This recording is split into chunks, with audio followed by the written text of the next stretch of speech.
So in continuation on my thoughts about the use of Hebrew or Talmudic terminology embedded in classes conducted in other languages such as English,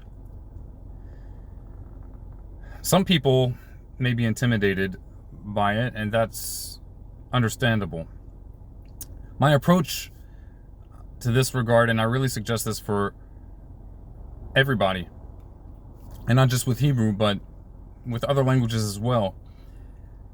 If your target audience knows absolutely no Hebrew, but the topic discussed and the purpose of the class is related to the Hebrew language, then I think it's completely reasonable that they be introduced to some Hebrew terms, that you use some relevant Hebrew terminology, but that it be kept to a minimum, and that the terms be defined in the class multiple times as deemed necessary.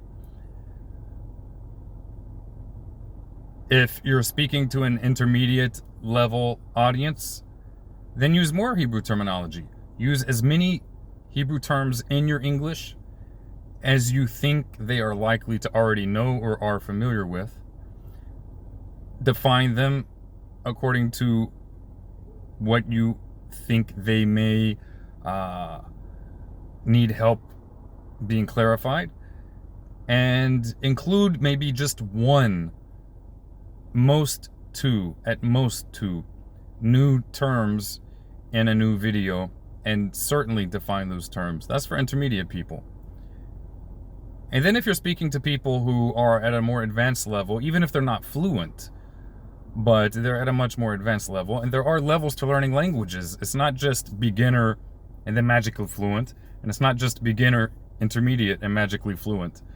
There are levels. But if you're speaking to someone who's not yet fluent in Hebrew, but has advanced knowledge of the language, then use as much as you can get away with that person. If their goal in speaking with you, or if their goal in that class also includes increasing their knowledge of the language. But if you're speaking to a random stranger who you may never meet again, and you don't even know their intentions, then yeah, there's no real need at all to use any non-English terminology.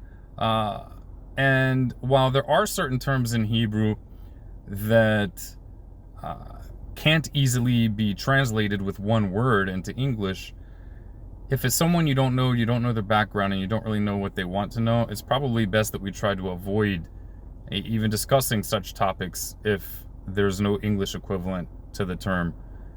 There may be exceptions to that, but I think it's a good general rule. Let me know what your thoughts are below. Looking forward to hearing the responses. Like, share, and subscribe. Shalom uvracha.